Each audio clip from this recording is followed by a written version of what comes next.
The heat in dusty Redemption Creek was a physical presence, a thick blanket woven from sun, grit, and the sour smell of livestock. It settled in the lungs and clung to the skin, making a man sweat out his patience. On the makeshift auction block, little more than 3 warped planks laid over a pair of barrels in the town's sorry excuse for a square, stood a woman who looked as if she'd misplaced her soul somewhere on the road here. Her name is Alara. She is heavy with child, a fact the drab, stained calico dress cannot conceal. Her hands are clasped over the swell of her belly, a gesture both protective and profoundly weary. Her gaze is fixed on the splintered boards beneath her feet, her world shrunk to that wretched stage.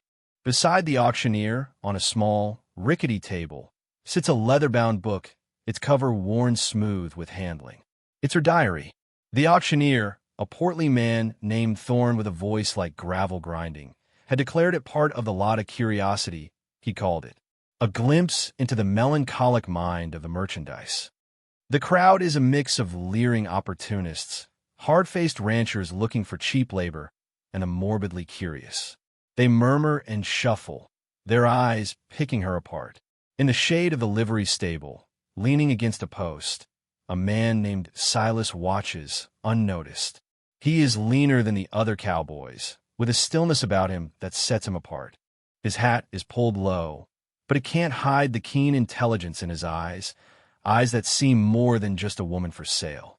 He sees the tremor in her hands, the fierce, desperate love in the way she guards her unborn child. He sees the diary and understands it for what it is, the last bastion of a person about to be erased. Thorne is warming up his pitch, his words a foul stew of pity and commerce. What am I bid for this unfortunate creature? Widowed, indebted, but still strong enough for housework, for mending, for whatever a man requires. And with her, this little book of secrets. Who'll start the bidding? Who'll give this woman a roof and a purpose? Silence, thick and expectant. Then a lowball offer from the back. The bidding begins, a slow, ugly crawl of dollars that quantify a human being's worth. Alara flinches with every bid, another nail in her coffin. Silas pushes off the post, a quiet decision solidifying in the oppressive heat. He doesn't have much, a few dollars saved from a season of breaking horses, but he has a conscience that's suddenly screaming. The diary, he thinks. The story is in the diary. And with that thought, a plan, desperate and strange, begins to form. He takes a step out of the shadows, into the unforgiving sun. They faced harsh judgment, but someone saw their true value. Before the story unfolds, tell us, have you ever stood up for someone unfairly judged? If you believe in looking beyond the surface, hit like and subscribe. The air crackled with the indecency of it all. Each bid was a stone thrown, and Alara stood in the pillory of her poverty, bracing for each impact. Thorne, the auctioneer, was the chief tormentor. He was the man who held the note on her late husband's failed patch of land, a debt that had metastasized after a dry season and a sudden fever had claimed Daniel. Thorne wasn't just a businessman. He was a vulture, and he had pecked their life down to the bone. Now he was selling the bones. $20, a rancher with a stained beard shouted, his eyes crawling over Alara with a look of frank assessment, as if judging the strength of a mule. She can cook and clean for my boys. $20 for a woman and a brand-new babe on the way? Thorne scoffed, gesturing to her belly with a theatrical sweep of his hand. Gentlemen, you're not just buying a housekeeper. You're making an investment in the future. 25, who'll give me 25? Alara's knuckles were white where she gripped the fabric of her dress. She could feel the baby kick, a small, insistent flutter against the wall of her fear. Be still, little one, she thought, a prayer sent into the void. Don't let them see you. Don't let them know you're real. To her, the child was a secret promise of love. To them, it was a liability or a future field hand. From the edge of the small crowd, Silas watched the transaction with a slow-burning anger. He was a man of quiet spaces and few words, more at home in the vast, silent colloquy of the plains than in the grimy commerce of towns like Redemption Creek. He was a cowboy, yes, but his saddlebags held more books than bullets. He carried Keats and Emerson alongside his bedroll, and the dust on their covers was the same dust that creased the corners of his eyes. He saw the world in lines of verse, in the stark, brutal poetry of survival and the occasional, breathtaking rhyme of grace. What he was witnessing now was a particularly ugly stanza. He had seen men be cruel, had seen nature be crueler, but this calculated dismantling of a person's dignity was a different kind of vile. It wasn't the violence of a storm or a stampede. It was the slow, methodical rot of greed. His gaze kept returning to the diary on the table. A life distilled to ink and paper, offered up as a sideshow.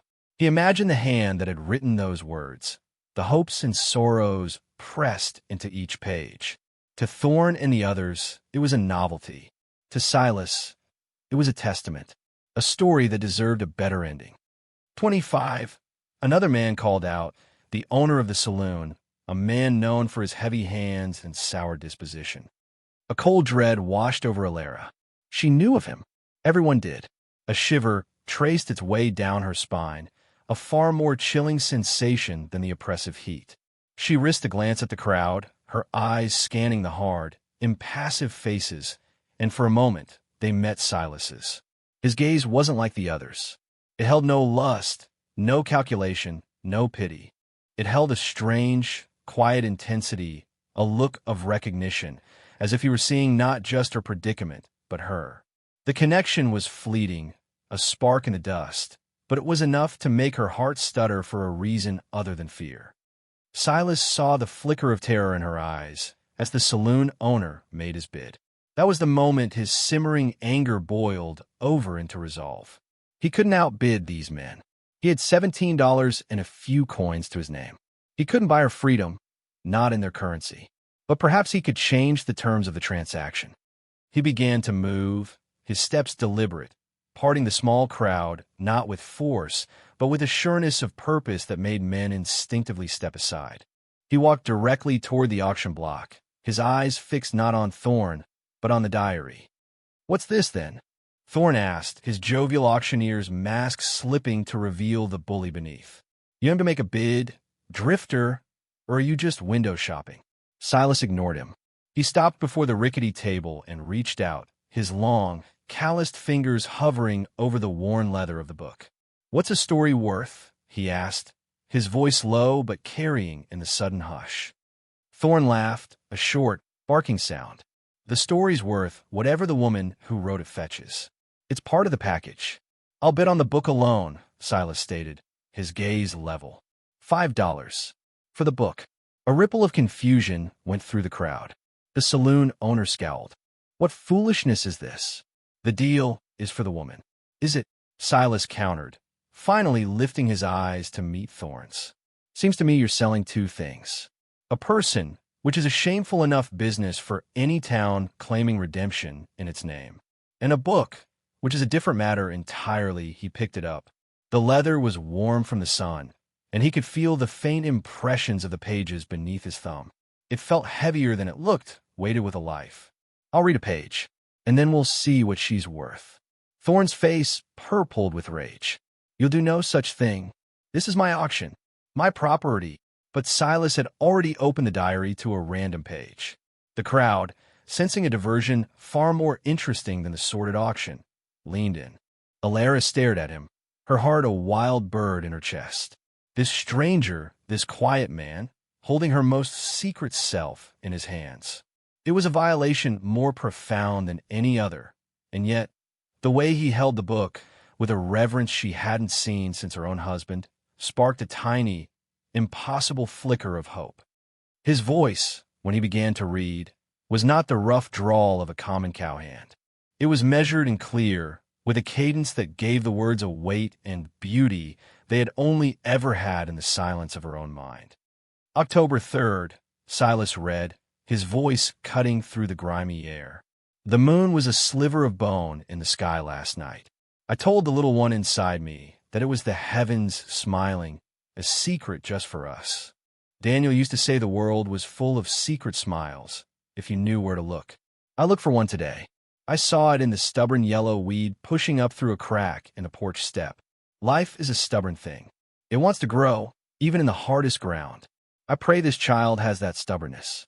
I pray this child has my husband's heart and a better world to grow in than this 1 inch. He stopped. The silence that followed was absolute, broken only by the buzz of a fly and the distant clang of a blacksmith's hammer. The words hung in the air, simple, pure, and devastatingly human. They painted a picture not of chattel, but of a mother, a widow, a woman of deep and abiding love. The leering expressions on the faces in the crowd had faltered. Some men shuffled their feet, suddenly ashamed. The saloon owner's sneer had vanished, replaced by a look of sullen confusion. They had come to buy a thing, and this stranger had forced them to listen to a person. Alara was crying silently, tears tracking clean paths through the dust on her cheeks. To hear her private grief, her most intimate hope, spoken aloud in that man's gentle, respectful voice was both agony and absolution. He had not exposed her, he had revealed her. Thorne, recovering his senses, slammed his hand on the table. Enough of this mummery. The bid stands at $25 for the woman.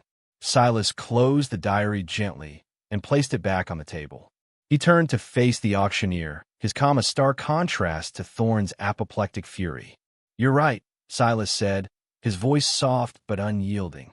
"Enough of this." He looked past Thorne, directly at Alara, his eyes offering an apology and a promise.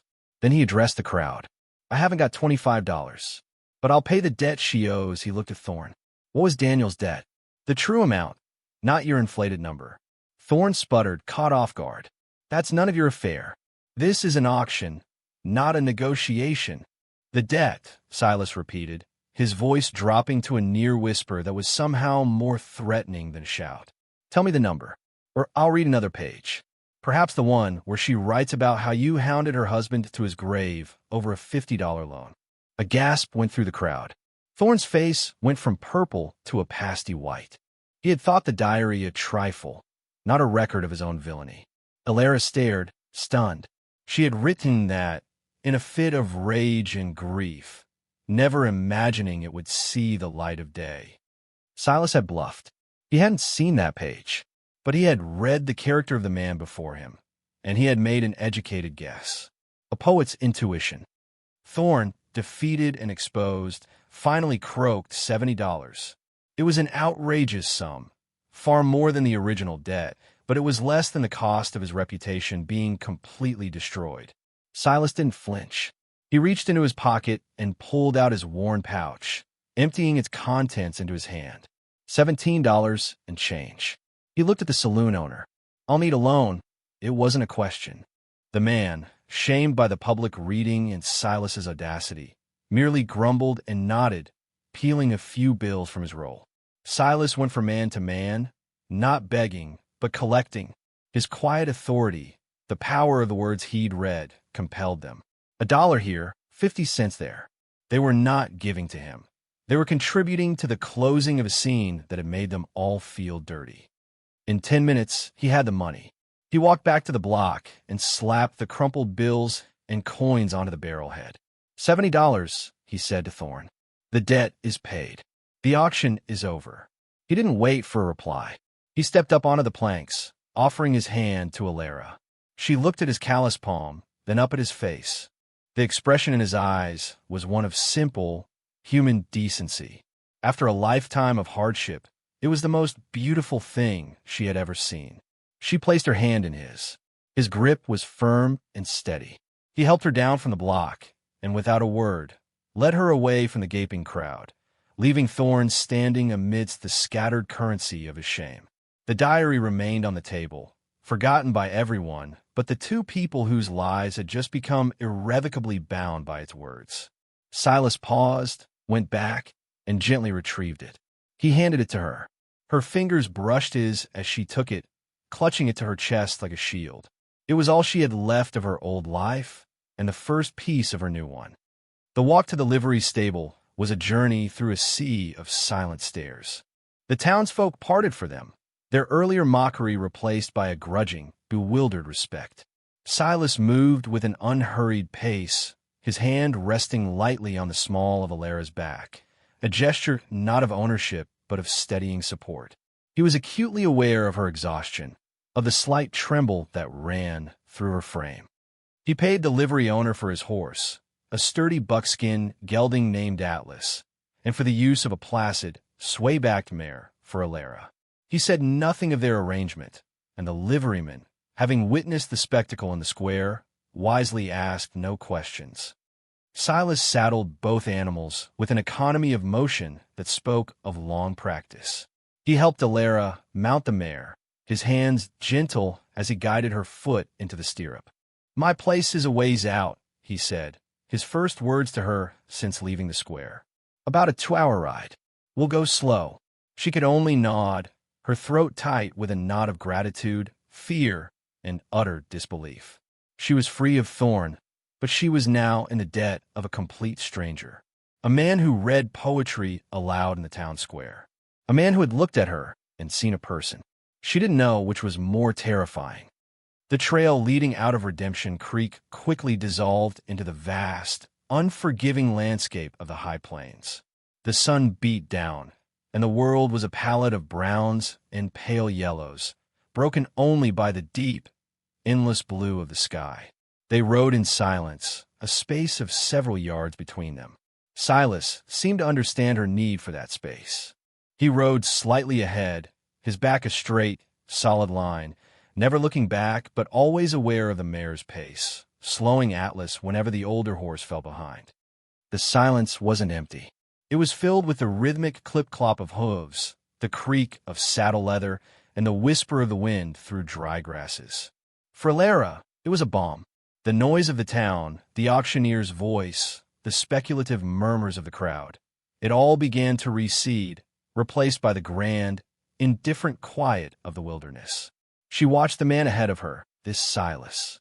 He rode as if he were a part of the landscape, his posture relaxed but alert. He was a paradox she couldn't begin to unravel. After an hour, he stopped beside a lone, gnarled cottonwood that clung to the bank of a mostly dry creek bed. He dismounted and walked back to her. "Best rest a bit," he said, holding up his hands to help her down. She slid from the saddle, her legs unsteady. The weight of the baby seemed to pull her earthward, and she swayed. His hands were there instantly, steadying her by the elbows. His touch was brief and impersonal, yet it sent a jolt of warmth through her. "Thank you," she whispered, the words feeling small and inadequate. He just nodded, his gaze on the horizon. He retrieved a canteen from his saddlebag and handed it to her. "Water." She drank deeply, the tepid water a gift. He led the horses to a patch of stubborn green grass near the creek bed and then returned to the shade of the tree, sitting with his back against the trunk. He took off his hat and ran a hand through his dark, sweat-dampened hair. He looked tired. The confrontation in town had cost him something, she realized. Not just his money, but some vital energy. She sank to the ground a respectable distance from him, her diary a comforting weight in her lap. The silence stretched again, but this time it felt different, less like the absence of words and more like a shared respite. "You don't have to be afraid of me, ma'am," he said suddenly, his voice soft, his eyes still on the distant mesas. Her head snapped up. "I'm not." It was a lie, but also, surprisingly, a little bit true. The fear was changing, morphing from the terror of a predator to the uncertainty of the unknown. He turned his head and looked at her then. His eyes were a startling shade of gray, like a stormy sky, and they held a deep-seated weariness that made him seem older than his years. "My name is Silas. I have a small line shack a few miles from here. It's not much, but it's dry and it's safe. You can stay there as long as you need, until the baby comes, and after, until you decide what you want to do next." The simple, straightforward offer was so much more than she had dared to hope for. There were no conditions, no expectations in his voice. "Why?" she asked, the question escaping before she could stop it. "You pay my husband's debt. You don't know me. Why would you do all this?" Silas looked down at his own hands, turning them over as if studying a map. "I know what it is to have everything stripped away," he said quietly. "And I don't hold with putting a price on a person's soul. What that man was doing," he shook his head, the memory of it bringing a hard set to his jaw. "It was wrong. And the words in your book, they deserve to be heard, he paused. That's all. He made it sound so simple. An act of principle. But it was her life, her child's life, that hung on that principle. Tears pricked her eyes again, but this time they were not for grief, but for a strange, painful, overwhelming gratitude. She looked down at the diary in her hands. He shouldn't have read it, she murmured. You shouldn't have. I know, Silas said, his voice full of a regret that sounded entirely sincere. It was a violation, but it was the only weapon I had. I hope, in time, you can forgive it. She said nothing, but in her heart, a tiny seed of forgiveness had already been planted. They rested for another half-hour before continuing on. The landscape began to change, rising into low, rolling hills dotted with juniper and sage. The air grew cooler as the sun began its slow descent. Finally, tucked into a small hollow that protected it from the worst of the wind, she saw it. The shack. It was small, even smaller than she'd imagined. A simple box of weathered gray timber with a stone chimney and a roof of packed sod. A small, fenced corral stood beside it, empty save for a water trough. A lean-to was tacked onto the side, piled with firewood. It was the humblest of dwellings, yet as they drew closer, she saw signs of care. The stones of the chimney were neatly mortared, the single window was clean, and a small patch of earth near the door had been turned over, ready for a garden that had never been planted. This was his home, a place of solitude, and she was an intruder.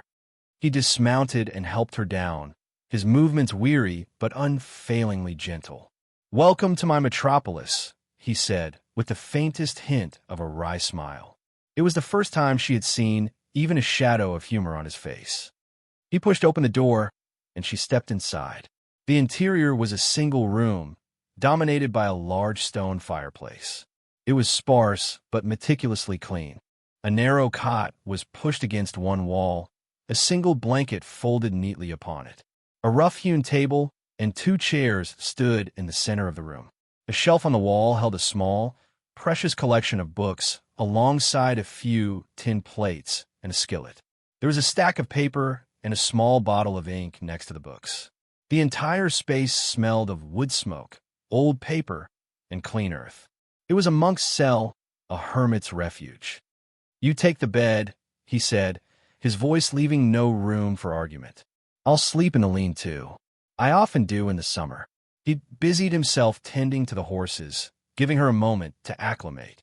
She stood in the center of the small room, her hand resting on her belly, and felt the full weight of her situation settle upon her. She had been saved from a wolf, only to be brought to the den of a man she did not know. A kind man, a decent man, it seemed, but a stranger nonetheless. She walked over to the shelf of books. The titles were worn, the spines soft with use.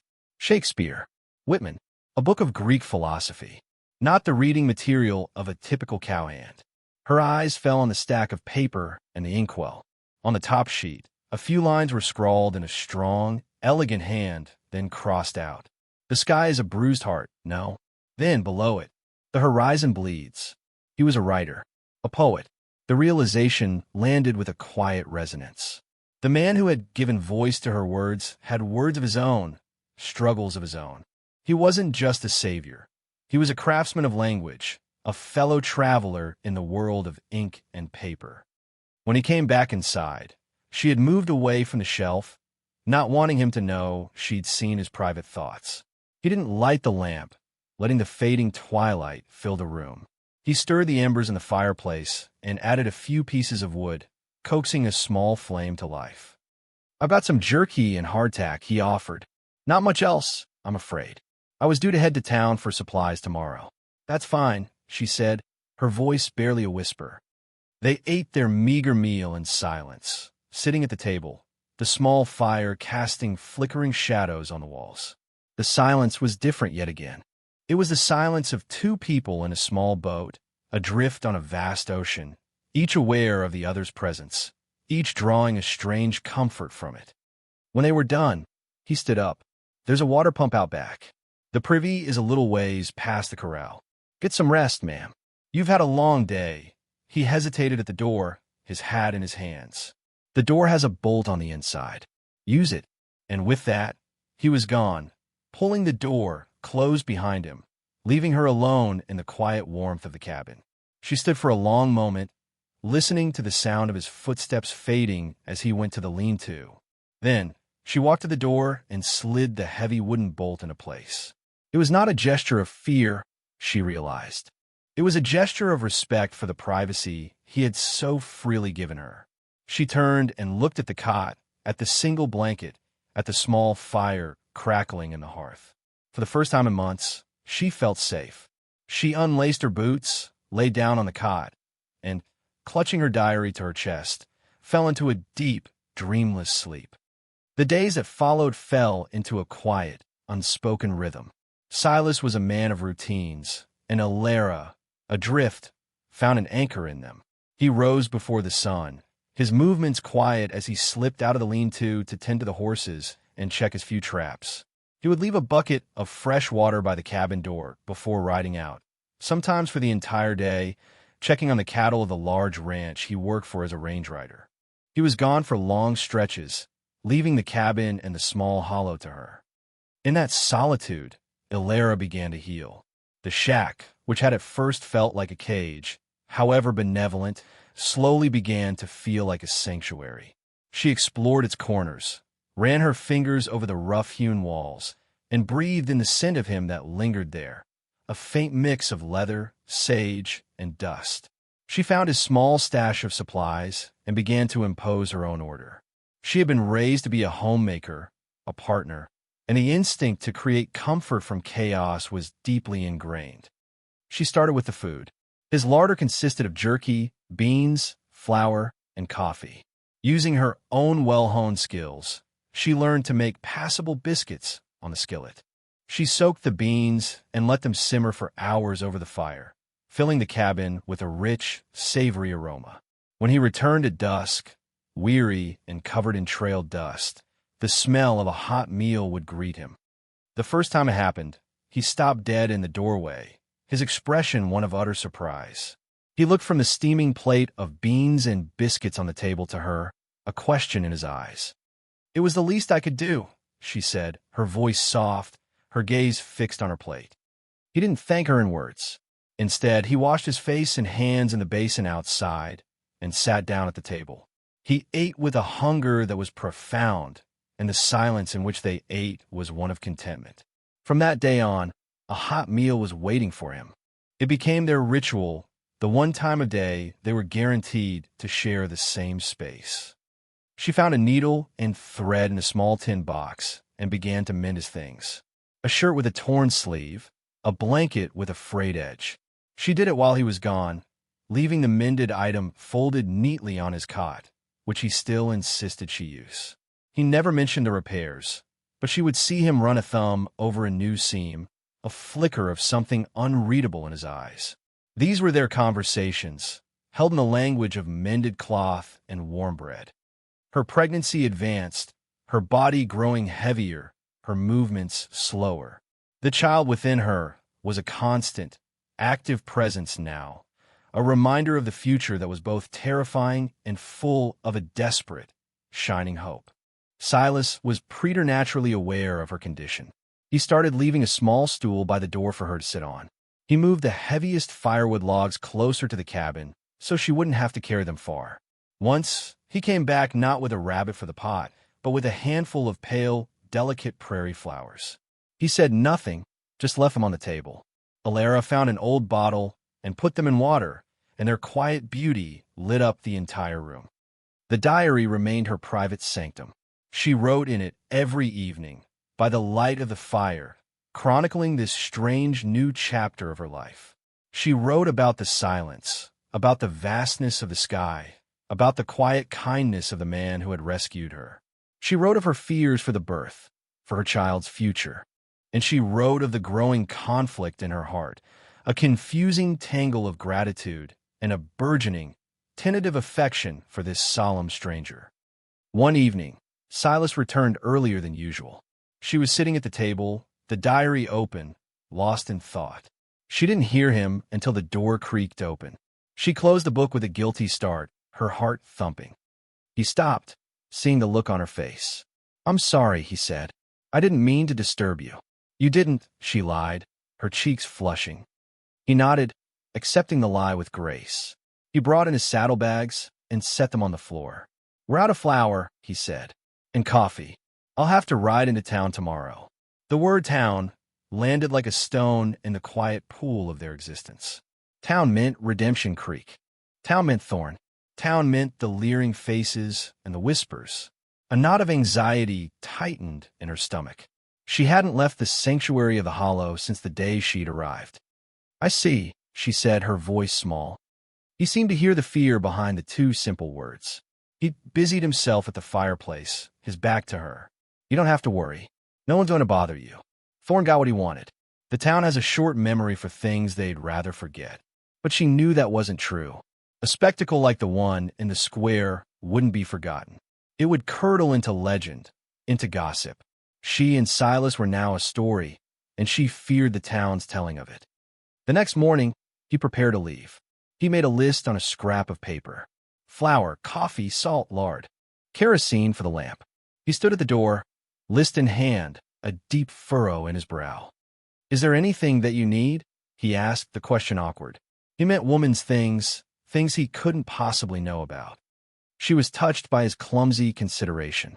"Some soft cloth, if you can find it," she said, thinking of the baby.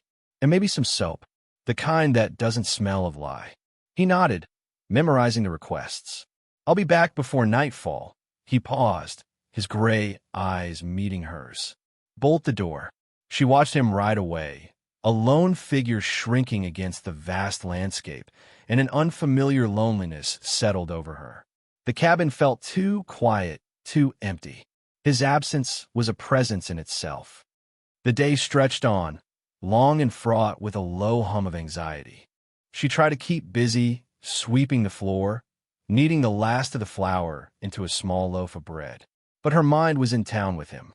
She imagined the sideways glances he would receive, the questions he would face at the general store when he asked for soft cloth and gentle soap.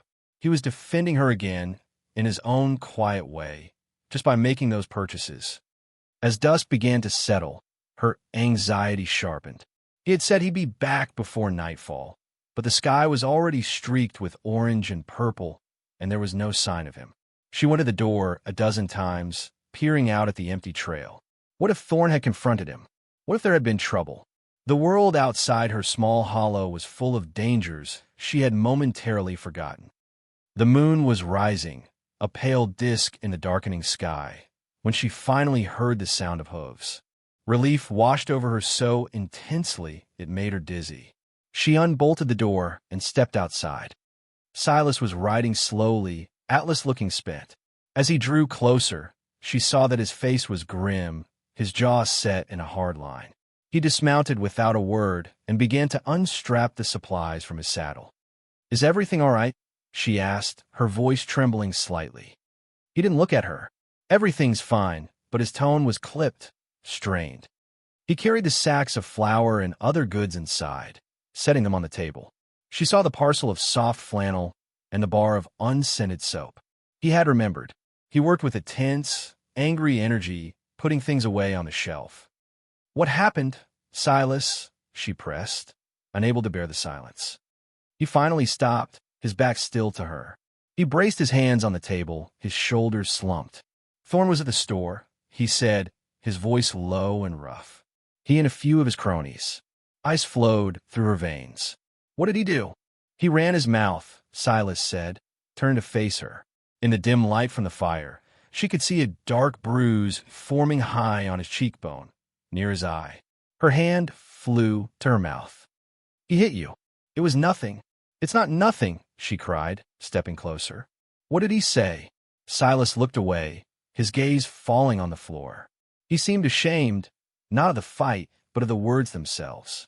He said unpleasant things. "About you. About me.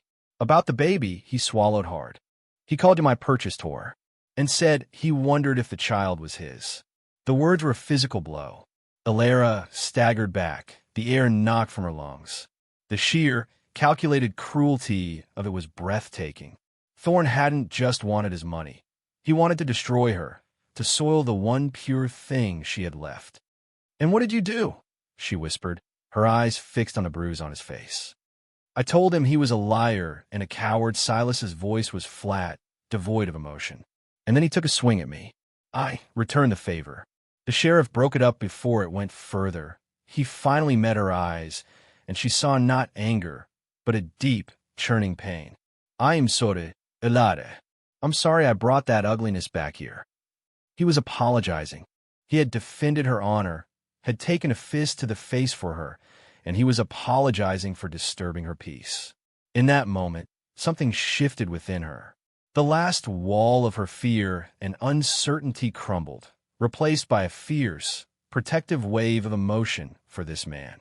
This quiet poet who fought with words, but who would also stand and take a punch for her. She closed the distance between them and reached up, her fingers gently touching the edge of the bruise on his cheek. He flinched at her touch, but didn't pull away. He stood perfectly still, his breath hitched. "Don't you ever be sorry for defending me," she said, her voice shaking but firm, "or for defending my child." His gaze dropped to her hand on his face, then rose to meet her eyes. The space between them was electric, charged with all the things they had never said, all the small kindnesses, the shared meals, the mended shirts. It was a language they had built together, and it was culminating in this single, fraught moment. He slowly raised his own hand, his calloused fingers covering hers where they rested on his skin. His touch was warm and steady. He didn't say a word, but his gray eyes were full of a raw, unguarded emotion she had never seen before. It was more than protection, more than pity. It was something deeper, something more fragile, something that mirrored the turmoil in her own heart. The threat was no longer just a memory of an auction. It was here now. It had followed them home. And as they stood there in the firelight, his hand covering hers, they both understood that their quiet, separate lives were over. From this point forward, they would have to face the world together. The aftermath of the fight in town settled over the cabin like a fine layer of dust, changing the texture of everything. The easy silence they had cultivated was now threaded with a new tension, a shared awareness of the world's ugliness waiting just beyond their hollow. Silas became more withdrawn, his quietness now tinged with a brooding anger. He spent longer hours away, riding the range, as if trying to outrun the memory of Thorne's words. Alara, in turn, felt a restless energy. The insult aimed at her unborn child had ignited a fire in her. She was no longer just a survivor, grateful for shelter. She was a mother, and a primal need to protect her future. Their future began to take root. Her gratitude for Silas deepened into something fierce and complex. He had taken a blow for her. He had bled for her. The debt between them was no longer one of money or rescue. It was written in bruises and shared dignity. She found herself watching him more closely. She saw the way his shoulders slumped when he thought she wasn't looking, the hard set of his jaw as he stared into the fire at night. The shame he felt was not for the fight, but for failing to shield her from the verbal filth. She knew, with a certainty that settled deep in her bones, that she could not let him carry this burden alone. A week after his trip to town, she made a decision. It was a risk, a step into the unknown, but the passive waiting had become unbearable. That evening, as he sat cleaning his rifle, his movements precise and methodical, she took a seat at the table opposite him. She opened her diary, not to write, but to read. He looked up, his hands stilling. "There's something you should know," she said, her voice clear and steady. "Something I wrote a long time ago. About my husband, Daniel, and about Mr. Thorne." Silas set the rifle down carefully, giving her his full attention. His gray eyes were wary, but he listened. She found the page, her fingers tracing the familiar script. May 12th. Daniel came home from town today with his shoulders stooped, as if carrying the weight of the world. Mr. Thorne has cheated him.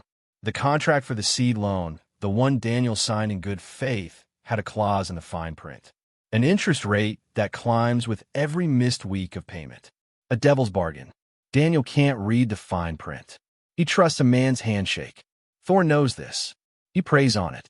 Daniel said Thorne just smiled when he confronted him, saying business is business, but this isn't business. It's theft. It's the slow, legal strangling of an honest man. I fear this will break him. I fear it will be the death of him. She finished reading and looked up at Silas. The air in the cabin was thick with the weight of her words. She had just handed him the truth, the genesis of her entire ordeal. It wasn't just a story of debt. It was a story of predatory malice. Silas stared at her, his expression unreadable for a long moment. Then he spoke, his voice hoarse. He was murdered, he said, not with a gun, but with a pen. Yes, she whispered, and Thorne tried to sell me to cover up his crime. In that instant, the dynamic between them shifted irrevocably. She was no longer just the victim he had saved. She was the keeper of a truth that could undo a powerful man. And the diary in her hands was not a book of secrets, but a ledger of injustice. A weapon. He won't stop, Silas said, the realization dawning on him. A man like that, who builds his life on cheating others, he can't afford to have that truth known. The fight in town wasn't just about pride. He was testing me, seeing how far I would go to protect you, to protect your story. A cold fear, sharp and clear, pierced through Alara's resolve. What will he do? He'll try to silence you, Silas said, his voice grim. He'll try to take that book, or he'll try to discredit you so thoroughly that no one will ever believe what's written in it. He stood up and began to pace the small cabin, his coiled energy finally released. We can't just hide here. Hiding is just waiting for the attack to come to us. He was right. Their sanctuary had become a target. What do we do? She asked, her gaze following his restless movement. He stopped pacing and looked at her, a new, fierce determination in his eyes. The brooding poet was gone, replaced by a strategist. We stopped being the victims. We stopped letting him write the story. The law in Redemption Creek is whatever Thorne says it is. The sheriff is in his pocket, so we have to go over his head. Ow! The circuit judge. He comes to the county seat in Prescott in 2 weeks. He's a hard man, but they say he's fair. He doesn't owe Thorne anything. Silas's mind was working quickly, piecing together a plan. If we can get to him, if you can tell him your story, show him that diary as proof of Thorne's dealings, we might have a chance. We can petition to have the sale declared illegal, a product of fraud. We can expose Thorne for what he is. It was a daring, terrifying plan. Prescott was a 3-day ride away, across open, dangerous country. For a woman in her stage of pregnancy, it was a monumental risk. And Thorne would not simply let them go. He'll find out we're gone, she said, the practicalities of the plan crashing down on her. He'll come after us. I know, Silas said. We'll have to travel fast, and we'll have to be smart. We'll leave at night. We'll take the old mining trail through the canyons. It's a harder route, but he'll expect us to take the main road. He looked at her, his gaze intense. It will be difficult, Alara, and dangerous. Are you strong enough? She met his gaze without flinching. Her hand went to her belly, a gesture that was no longer just protective, but defiant. She thought of her husband's broken spirit, of the casual cruelty in Thorne's eyes, of the bruise on Silas's face. The fire that had been kindled within her now burned bright. I am a mother, she said, her voice ringing with a strength she didn't know she possessed.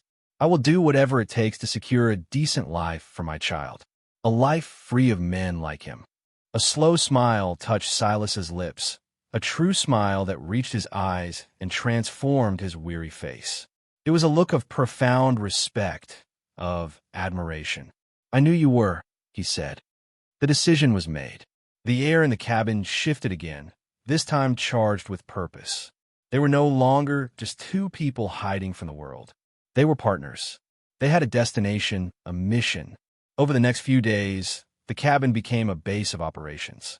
Silas meticulously planned their route, drawing a map on a precious piece of paper. He serviced his rifle and his pistol, cleaning and oiling them with a grim focus. He shod the horses with fresh shoes and packed their saddlebags with a ruthless efficiency. Jerky, hardtack, a skillet, 2 bedrolls, and as much water as they could carry. Alara, for her part, prepared as well. She stitched a hidden pocket into the inside of her dress, a place to secure the diary against her body. It was the most important thing they carried. She wrapped their meager food supplies in cloth and filled the canteens. Every action was deliberate, a small step towards their goal. Their conversations became practical, tactical. "We'll rest during the hottest part of the day," he instructed. "Travel in the morning and evening. It'll be easier on you and the horses." "I could take a turn on watch at night," she offered. He looked at her, about to refuse, then saw the determination in her eyes and nodded. "All right, we'll watch together." The night before they were to leave, a storm rolled in. Rain lashed against the small cabin, and wind howled through the hollow. They sat inside, the fire their only light, the world outside a raging chaos. The storm seemed a reflection of their own turmoil, of the risk they were about to take. "Are you scared?" she asked him, her voice quiet under the roar of the wind. He looked up from the map he was studying one last time. "Yes," he admitted without hesitation. "I'm scared for you, for the baby. But I'm more scared of what happens if we do nothing." He folded the map and tucked it into his shirt. Thorne counts on people being too scared, too broken to fight back. He's counted on that his whole life. It's time someone proved him wrong. He stood and walked to the small window, peering out into the maelstrom. "This rain will help," he said. "It will cover our tracks." He turned back to her. In the flickering firelight, he seemed larger than life, a man forged of the very grit and integrity the West demanded, but so rarely saw. He had taken on her fight as his own, had made her story his purpose. "Alara," he said, his voice dropping low, "when we get to Prescott, whatever the judge decides, I want you to know something." He hesitated, searching for the right words, the poet in him wrestling with the stoic cowboy. Our time here, it hasn't been a burden. It's been," he shook his head, unable to finish the thought. But she understood. "I know," she said softly. "For me, too." He crossed the room and stopped before her. He reached out, not to touch her, but to gently touch the cover of the diary where it lay on the table. "All those words you wrote," he said, "about hope being a stubborn weed. You were right. It's the stubbornest thing there is." He let his hand fall away. The storm raged on, but inside the small cabin, a profound and resolute calm had settled. They were ready. At the first break in the weather, under the cover of a washed-clean, pre-dawn darkness, they would ride out to reclaim her life, to give her child a future born not of shame and debt, but of courage and truth. They would ride out to face their own day of redemption. The storm broke just before dawn, leaving the air washed clean and smelling of wet earth and sage. Under the cloak of a starless, ink-black sky, they made their final preparations. Silas moved with a silent, purposeful grace, saddling the horses while Alara secured the last of their provisions. She had the diary tucked into the secret pocket inside her dress, its familiar shape a comforting pressure against her skin. He helped her mount the mare, his hands firm and reassuring on her waist. "Stay close," he murmured, his voice a low rumble in the darkness. "Don't let Atlas get more than a few feet ahead." She nodded, her heart a frantic drum against her ribs. This was it, the moment of no return. They moved out of the hollow like ghosts, the horses' hooves muffled by the damp soil. Silas led them not towards the main trail, but up a steep, rocky path that cut into the hills behind the cabin. It was the start of the old mining trail, a treacherous and forgotten route. The first few hours were grueling. The path was narrow and slick with mud from the storm, winding its way through a maze of dark canyons and jagged rock formations. They moved at a slow, painstaking pace, Silas often dismounting to lead the horses through the most difficult passages. Alara's body ached, the strain of the ride pulling at her back and hips. But she gritted her teeth and held on, her resolve a hard knot in her stomach. She thought of her child, and the pain became a distant, manageable thing. As the sun rose, casting long, eerie shadows across the canyon walls, Silas called a halt. They were in a narrow, defensible ravine, hidden from view from above. He helped her dismount, his face etched with concern as he saw the exhaustion in hers. "We'll rest here until midday," he said, handing her a canteen. "Eat something. You need your strength." They ate a cold meal of jerky and biscuits, saying little. The grandeur and danger of their surroundings seemed to dwarf words. They were two small, fragile beings against a vast, indifferent landscape. Yet there was strength in their shared purpose. Alara found she wasn't as afraid as she thought she would be. With Silas by her side, the fear was a manageable current, not an overwhelming tide. As they rested, he took the first watch, positioning himself at the mouth of the ravine with his rifle across his lap, his gaze constantly scanning the back trail. He was a sentinel, a guardian, and she felt a profound sense of security just watching him. She drifted into a light, uneasy sleep, the diary a hard reassurance against her heart. She was woken by his hand on her shoulder. "We need to move," he said, his voice urgent. "Riders." She sat up, instantly alert. Far below, back along the trail they had traveled, she could see them, 3 riders, moving fast. Even at this distance, she recognized the bulky figure of the man in the lead. "Thorn." "He found the trail faster than I thought he would," Silas said, his voice grim. "He must have hired a tracker." "Will they catch us?" she asked, her voice trembling. "Not if we keep moving," he said, his face a mask of determination. "This is rough country. It slows them down as much as it slows us. But we've lost our head start." He helped her to her feet. "We have to push on. No more long rests." The rest of the day was a blur of motion and fear. The sun beat down, turning the canyons into a furnace. They pushed the horses as hard as they dared, the sound of their own frantic progress echoing in the silence. Every gust of wind sounded like approaching hoofbeats. Every shadow seemed to hold a threat. Alara could feel the strain on her body, a deep, pulling ache that frightened her. But every time she glanced at Silas, his face set and resolute ahead of her, she found a new well of strength. They traveled late into the evening, long after the sun had set, using the light of a rising moon to guide them. The trail had led them out of the canyons and onto a high, windswept mesa. It was more open here, faster going, but also more exposed. Finally, Silas stopped. The horses were lathered and trembling with exhaustion, and Alara felt as if she might collapse. "We have to rest the animals," he said, his voice ragged. "And you?" He looked at her, his eyes full of a pained concern. "I'm sorry to push you like this." "Don't be," she said, her voice stronger than she felt. "We'll do what we have to do." They made a cold camp in a shallow depression, with no fire to give away their position. Thorn and his men were out there, somewhere in the darkness behind them, hunting them. Sleep was impossible.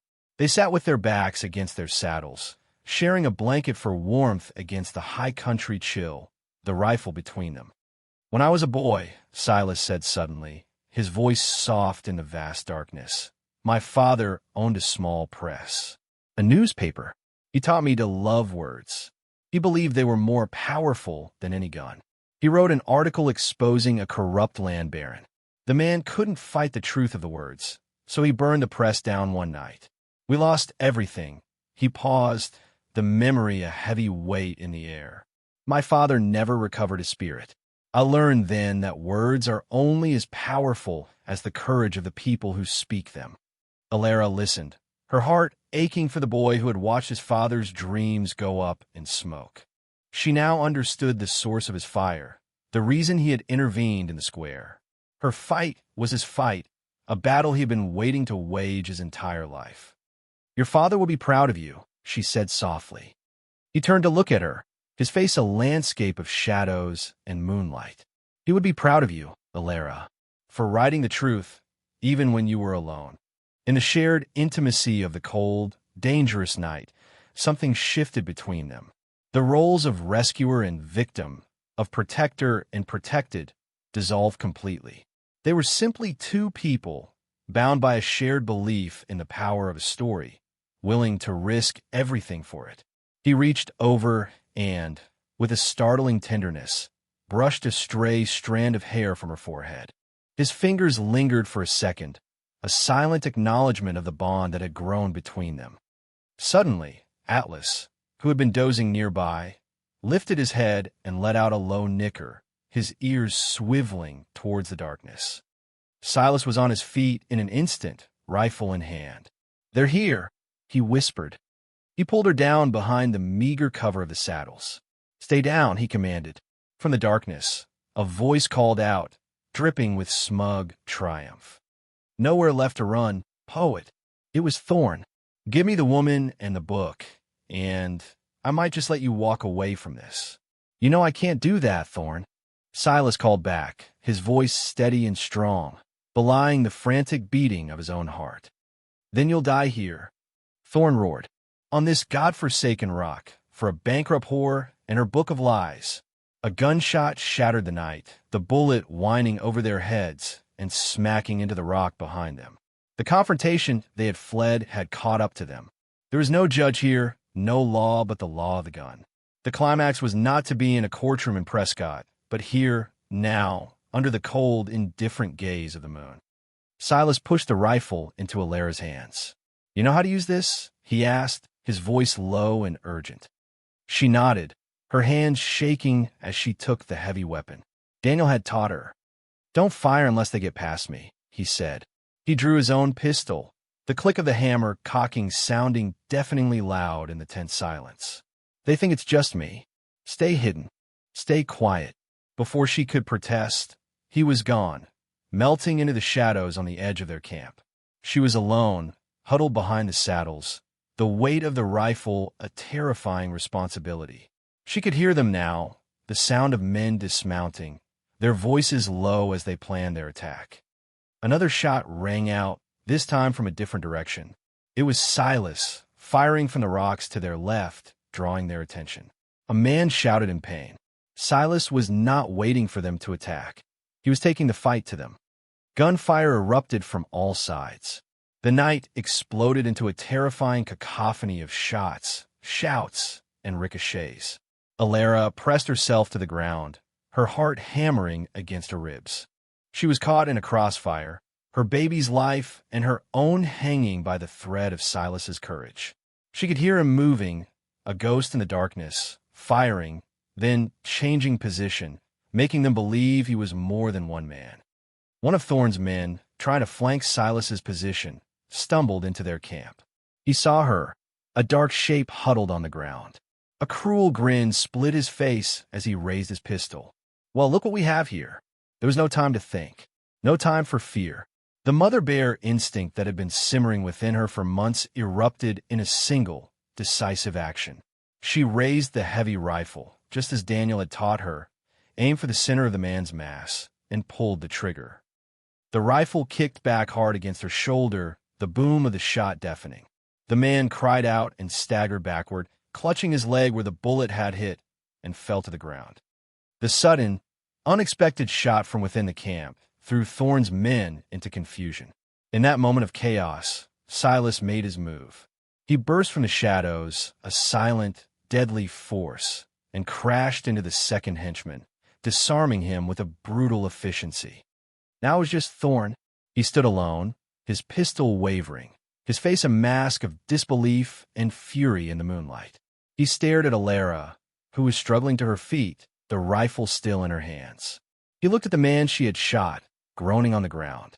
He looked at Silas, standing tall and implacable, his pistol aimed squarely at Thorn's chest. "It's over, Thorn," Silas said, his voice cold as the grave. Thorn's eyes, mad with rage and defeat, darted between Silas and Alara. He saw the diary, tucked in her dress, and a final, desperate greed overcame him. He lunged, not at Silas, but at her. "The book," he screamed. "It's mine." Silas fired. The shot was not loud like the others. It was a single, definitive crack that echoed across the mesa. Thorn stopped dead, a look of stunned surprise on his face. He looked down at the dark stains spreading across his shirt. Then his eyes rolled back in his head, and he crumpled to the ground, a heap of extinguished greed. Silence descended, profound and absolute. The smell of gunpowder hung heavy in the air. The two wounded men were moaning, but the central threat was gone. The battle was over. Silas rushed to Alara's side, his face pale with worry. "Are you hurt?" he asked, his hands hovering over her, afraid to touch her. She shook her head, her body trembling uncontrollably from the adrenaline. "No," she whispered. She looked at the rifle in her hands, then let it drop to the ground. "I shot him." "You saved my life," Silas said, his voice thick with emotion. He reached out and pulled her into his arms, holding her tight against him. "You saved both our lives." She buried her face in his shoulder, the strength that had carried her through the fight finally deserting her, and she began to sob. She wept for her husband, for her fear, for the life she had been forced to take, and for the overwhelming, impossible relief of being alive and safe in this man's arms. He held her, murmuring soft, comforting words, his hand stroking her hair until her sobs subsided. He pulled back, his hands framing her face, and looked at her with an expression of such raw love and admiration that it took her breath away. The poet, the fighter, the savior. He was all of it. And in the aftermath of the violence, under the silent moon, he leaned in and kissed her. It was not a kiss of passion, but of profound, reverent connection. A kiss that sealed a bond forged in fear and courage, in shared words and spilled blood. It was the end of the chase and the true beginning of their story. In the quiet that follows the storm, a new world is born. The immediate aftermath of the confrontation on the mesa was a grim, necessary business. Silas, with a weary pragmatism, bound the wounds of Thorne's two surviving men. He retrieved their horses and loaded Thorne's body onto one of them. There would be questions to answer, a story to tell, but the most pressing danger had been extinguished. As the first light of dawn painted the eastern sky in shades of rose and gray, they stood together, bruised and exhausted, but whole. The threat was neutralized. The diary, and the truth it held, was safe. He looked at her, his gaze lingering on the strength in her tired eyes. "The judge in Prescott," he said softly, "I think he'll still want to hear your story." She placed a hand on her belly, a gesture of quiet affirmation. "And I'm ready to tell it." The journey to Prescott was no longer a flight, but a procession. The resolution came not in a dramatic courtroom showdown, but in a quiet, dusty office with a circuit judge whose eyes had seen too much to be easily fooled. Silas and Alara told their story, simply and without embellishment. The two captured henchmen, facing their own charges, corroborated the tale of Thorne's obsessive pursuit. And then there was the diary. Alara read from it herself, her voice clear and strong. She read of her husband's hope, of Thorne's treachery, and of her own despair. The judge listened, his expression unreadable, and when she was finished, he closed his eyes for a long moment. He rendered his judgment swiftly. The debt to Thorne was nullified, the contract declared fraudulent. The auction was ruled an illegal act of coercion. Alara's freedom and her good name were legally restored. The systemic injustice, embodied by one greedy man, had been answered. A small measure of peace had been won. Now, weeks later, the memory of that night on the mesa is beginning to fade, replaced by a new, more peaceful reality. They are back at the cabin, but it is different now. It is not a refuge or a hiding place. It is a home. The door, which once was bolted out of fear and for privacy, now stands open to the warm afternoon sun. Alara sits on the small porch Silas built for her, the diary resting in her lap. She isn't writing. She is simply watching him. He is mending the fence on the corral, his movements fluid and familiar. He has a new ease about him, the deep-seated weariness in his eyes replaced by a quiet contentment. Every few moments, he looks over at her, and a slow smile touches his lips. The air between them is no longer filled with unspoken words, but with a deep, comfortable understanding.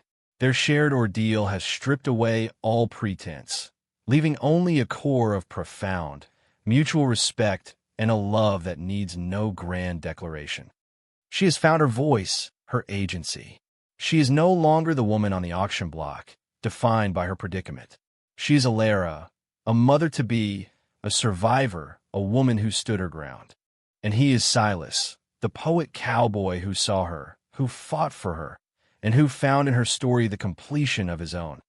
He finishes his work and walks towards the porch, wiping the sweat from his brow with the back of his hand. He He stops before her, his shadow falling over her. He doesn't speak, but he doesn't need to.